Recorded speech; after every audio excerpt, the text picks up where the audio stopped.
So yun guys, nakikilala nyo naman yan, di ba? Si Commander Luya, Commander Dado.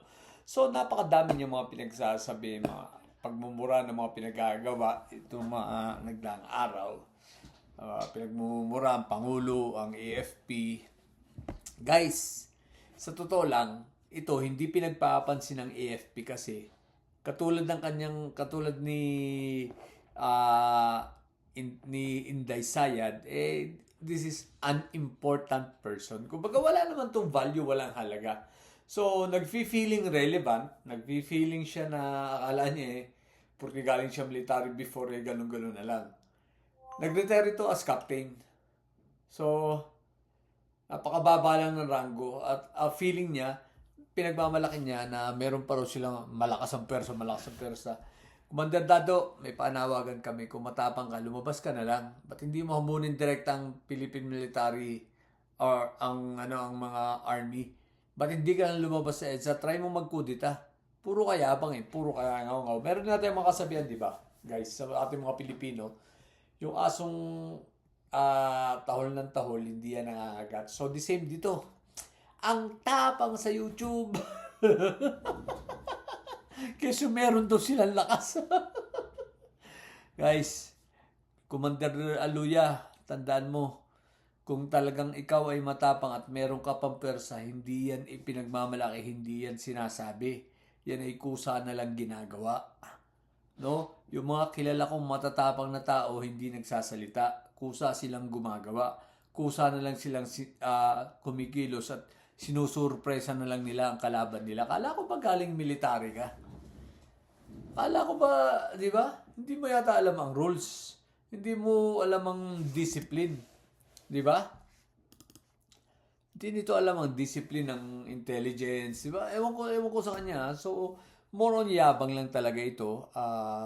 So, puro panawagan. Tsaka, sumama ka na lang doon sa rally. Pumunta ka na rin lang di, sinimulan mo. Tapusin mo na.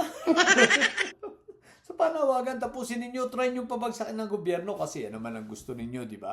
Pabagsakan ng gobyerno. Tingnan natin kung kaya nyo kasi ilang araw na kayo, 5 araw na ha. Samantalang kami noon na natatandaan ko pa, sa ika 5 days, naglakad na kami papunta ng Menjola. At nag-resign na si Erap. Pero kayo ngayon, nakakailang araw na. Hindi pa kayo... 300, walang ya.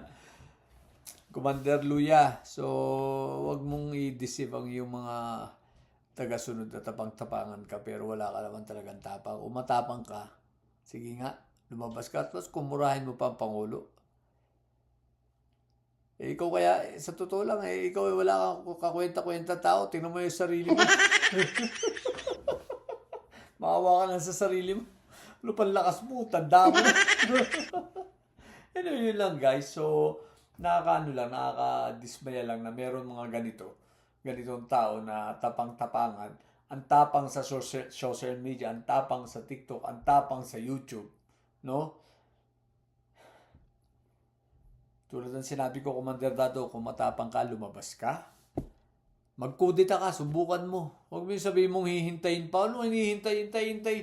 Kalukuhan yung pinagsasabihin mo.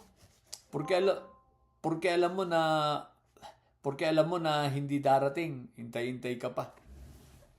So yun lang po. So again, ito po ay ang inyong kababayan mula dito sa Canada na nagmamahal para sa ating bansa. I-follow nyo po ako sa aking YouTube.